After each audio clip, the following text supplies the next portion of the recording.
ઊંઝા ટીએમસીમાં 14 બેઠકો માટે આજે 36 ઉમેદવારો મેદાને. ભાજપના મહામંત્રી પક્ષમાં આળાફાટિયા નારાયણ લલ્લુના પૌત્ર એમએલએ કિરીટ પટેલ અને પૂર્વ ચેરમેન દિનેશ પટેલના જૂથ વચ્ચે ખરાખરીનો જંગ જામ્યો. ઊંઝા એપીએમસીની ચૂંટણી લઈ ભારે રસાકસી જોવા મળી રહી છે. મતદાન કરવા માટે મોટી સંખ્યામાં ખેડૂતો અને વેપારીઓ વોટ આપવા માટે આવી રહ્યા છે. ઊંઝા એપીએમસીની ચૂંટણીમાં કુલ 14 બેઠકો માટે 36 ઉમેદવારો મેદાને છે. ભાજપના બે જૂથો વચ્ચે બરાબરીનો જંગ જોવા મળ્યો.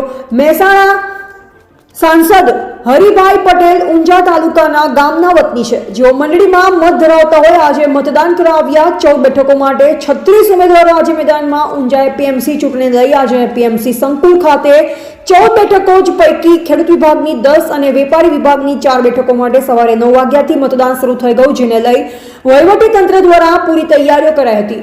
શાંતિપૂર્વક માહોલમાં ચૂંટણી સંપન્ન થાય તે માટે ચુસ્ત પોલીસ બંદોબસ્ત એપીએમસી સંકુલ ખાતે ગોઠવાયો છે. ઊંઝા એપીએમસીની ચૂંટણી લઈ આજે એપીએમસી સંકુલ ખાતે લોકોના ટોળે ટોળા જોવા મળ્યા. ખેડૂત વિભાગના 261 મતદારો અને વેપારી વિભાગના 805 મતદારો આજે મતદાન કર્યું હતું. 14 બેઠકો માટે 1066 મતદારોએ મતદાન કર્યું. 3 બૂથમાં 20 અધિકારો ચૂંટણીમાં ઉપસ્થિત રહ્યા હતા.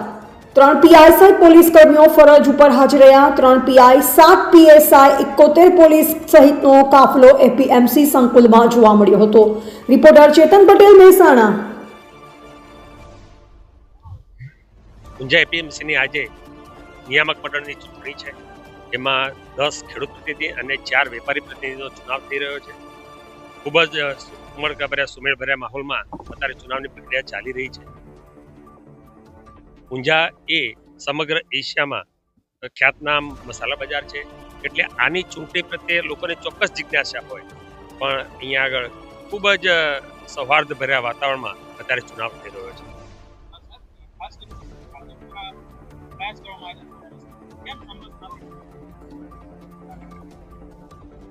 ભાજપ એ એવડી મોટી પાર્ટી છે અને એના બધા જે કાર્યકર્તાઓ કે હોદ્દેદારોમાં ક્યાંક ને ક્યાંક પોતાના સૌને મહત્વાકાંક્ષા હોય, એમાં ચોક્કસ પ્રયાસ કર્યો.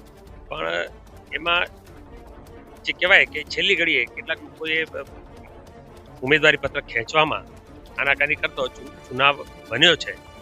પણ એમાં મને ચોક્કસ ખાતરી છે કે આખરે જીત તો ભારતીય જનતા પાર્ટીની સમાન છે.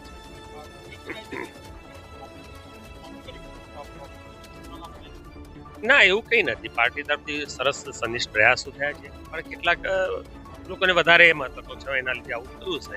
પણ મને ચોક્કસ ખાતરી છે કે સારું રિઝલ્ટ